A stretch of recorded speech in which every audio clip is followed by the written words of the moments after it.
vais un instant continuer sur ce que vient de dire M. Kerlock sur notre initiative Famille 2011, dans laquelle s'inscrit aussi ce que je vais vous dire ce matin. Je vais plutôt essayer de voir avec vous quelques points d'évolution de la société qui font que peut-être aujourd'hui, former un couple et faire durer un couple, je ne dis pas que c'est moins évident qu'avant, mais en tout cas ça pose d'autres problèmes qu'avant. Et si nous avons voulu lancer cette réflexion Famille 2011, c'est parce qu'on a fait ce constat quelque peu contradictoire que d'un côté, dans tous les sondages, les jeunes, les vieux, tout le monde aspire à une vie de famille harmonieuse, et qu'en même temps la famille apparaît plus fragile que jamais. Alors, l'objet de tous ces colloques, de tout ce qu'on organise cette année, est en fait d'essayer de faire une espèce d'inventaire de qu'est-ce qui va, qu'est-ce qui ne va pas. En fait, qu'est-ce qu'apporte la famille aux personnes, qu'est-ce qu'apporte la famille à la société, et comment peut-on en fait aider toute personne à construire sa vie de famille aujourd'hui. Et il me semble que si le message, bien sûr, du Christ éternel et que son message d'amour s'applique aujourd'hui comme il y a 2000 ans, il nous appartient, en fait, en tant que chrétiens, toujours d'articuler ces messages avec ce qui se vit aujourd'hui, avec les questions que se posent les gens aujourd'hui. C'est pour ça que la page d'évangile qui inspire notre démarche, c'est la page des pèlerins d'Emmaüs. Des gens déçus, désorientés, qui n'ont rien compris et qui partent. Le Christ ne les condamne pas, ne les ramène pas de force, mais les rejoint sur le chemin, s'intéresse à eux, demande ce qu'il a fait eux, écoute leurs questions, et ce n'est qu'après, il propose un éclairage à partir des Écritures. Aujourd'hui, dans la famille, beaucoup de gens sont déçus, sont désorientés, n'attendent plus rien de l'Église pour leur vie familiale, et partent.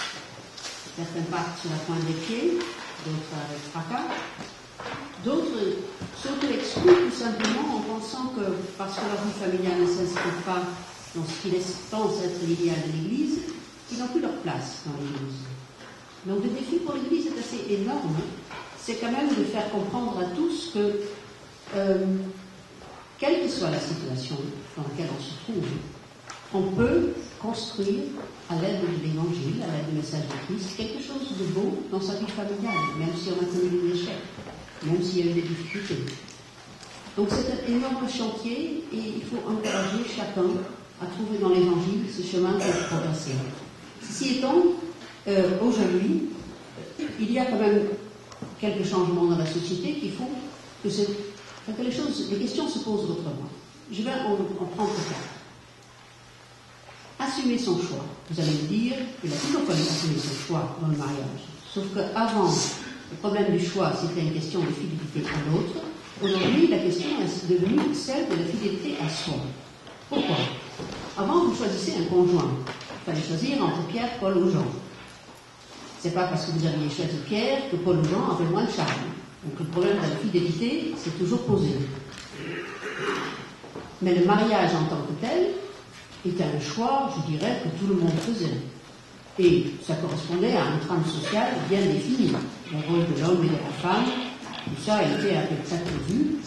Vous ne choisissez pas vraiment le mariage. C'était la voie que choisissaient la plupart des personnes. Bon, il y avait la vie religieuse, il y avait éventuellement le célibat. Enfin, le mariage, c'était la voie de tout le monde. C'est pas, aujourd'hui, ces choses se posent complètement différemment. À quoi a dû cette évolution? Il y a plusieurs facteurs. Il y a eu la sécularisation, qui a mis l'accent sur l'autonomie de l'homme. L'homme, aujourd'hui, est seul à décider, il n'a plus besoin de Dieu, et il a le compte à rendre à lui-même. Après, il y a l'individualisme, qui met l'accent sur la liberté de l'homme. Non seulement l'homme décide seul, mais il est libre de décider sans tenir compte de son milieu social, de sa famille. Avant, la profession, la religion, la conviction politique étaient souvent, je dirais, transmis de père en fils. Aujourd'hui, vous choisissez. Vous choisissez votre appartenance politique, vous choisissez votre appartenance religieuse, vous choisissez votre métier. Vous choisissez la forme de votre famille. Puis il y a la mondialisation et le développement extraordinaire des moyens de communication qui ont fait découvrir d'autres cultures et donc relativiser ce qui se fait chez nous et qui ont aussi augmenté le choix de façon extraordinaire. Ce qui fait qu'aujourd'hui, l'homme libre, autonome, passe son temps à faire des choix. Et puis enfin, vous avez l'économie libérale avec le système de marché qui est à peu près le seul système qui reste en place pour guider les choix.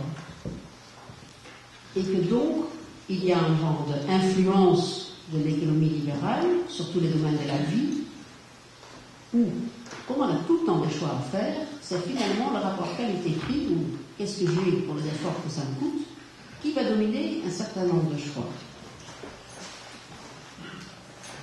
Et les psychologues soulignent souvent que l'homme moderne, qui doit faire des choix tout le temps, en souffre, que ça se traduit en angoisse, le fait d'avoir à auto-valider sa vie tout le temps.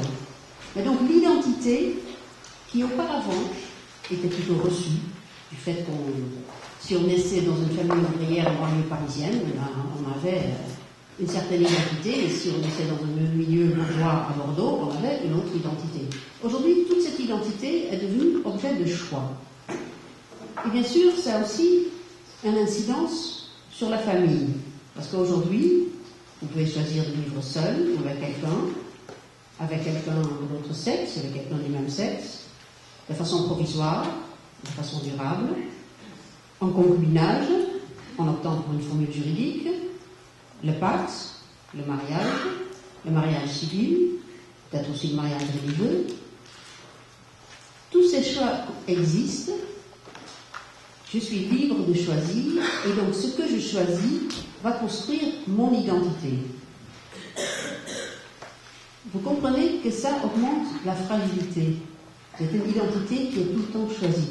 Mais que ça augmente aussi la fragilité du couple. La question n'est plus simplement de la fidélité à une personne. La question à ce moment-là, c'est si je poursuis ma vie de couple, est-ce que je suis toujours fidèle à l'identité que je veux construire? Et donc, la question se pose différemment.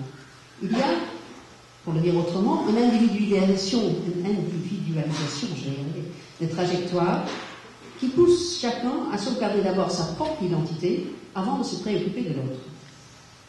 Ça ne veut pas dire que les gens sont nécessairement devenus plus égoïstes. Ça veut dire simplement que les identités sont plus fragiles. Et lorsque le Christ nous invite à entrer dans une relation de don de soi et réception de l'autre, cela implique une certaine confiance. Il faut avoir confiance en soi pour pouvoir se donner. Il faut avoir confiance en l'autre pour pouvoir le recevoir. Et si les identités sont trop fragiles, il devient beaucoup plus difficile d'entrer dans cette dynamique dans laquelle le Christ nous invite. Voilà une première chose qui nous paraît aujourd'hui difficile. Quand on dit que les jeunes peinent à s'engager, ont des difficultés à s'engager, c'est peut-être que leurs identités sont plus fragiles que l'étaient les nôtres. Deuxième chose, gérer le temps. Toute relation prend du temps. Or, le temps nous manque. Et il y a un sociologue allemand qui dit que ce qui caractérise notre époque, c'est l'accélération. Et que si la famille veut survivre, elle doit créer des îlots de décélération. Essayez d'expliquer ça. Sa thèse, et même la vulgarisation de sa thèse en français fait 500 pages, donc je vous donne quelques idées que j'ai définies. Pour lui, cette accélération dans notre société a vraiment démarré en 89. Enfin, toute l'industrialisation a bien sûr donné une accélération. Chaque fois, l'avancée technique a permis à l'homme d'aller plus vite dans les transports, etc.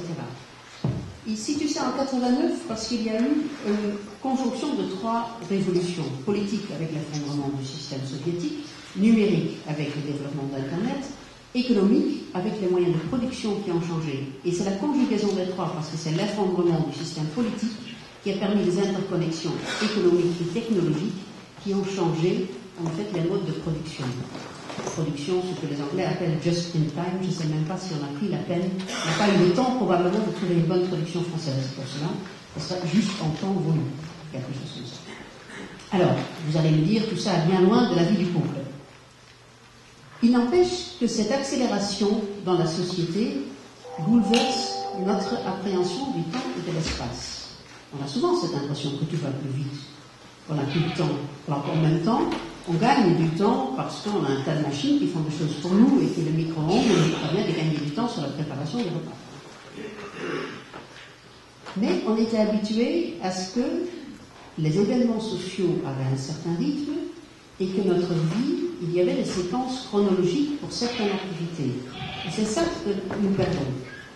Des exemples très concrets, parce que ça peut paraître très théorique. Les fruits et légumes ne sont plus liés à des saisons. On peut les acheter toute l'année. Les courses, il n'y a plus d'horaire pour faire ces courses. Par Internet, vous le faites la nuit, le dimanche, et même les magasins ont tendance à être ouverts le dimanche ou même la nuit dans les grandes villes. L'ordinateur ou le téléphone portable font que la vie professionnelle et la vie privée ne sont plus séparées. Les mails arrivent jusqu'à tard dans la nuit, et le matin au réveil, si vous êtes équipé d'un BlackBerry et pour peu que vous êtes en lien avec l'autre côté du monde, vous verrez que le Japon a déjà un problème qu'il faut résoudre avant même d'avoir pris votre petit déjeuner. Donc, ces séquences ne se font plus, elles ne sont plus séparées.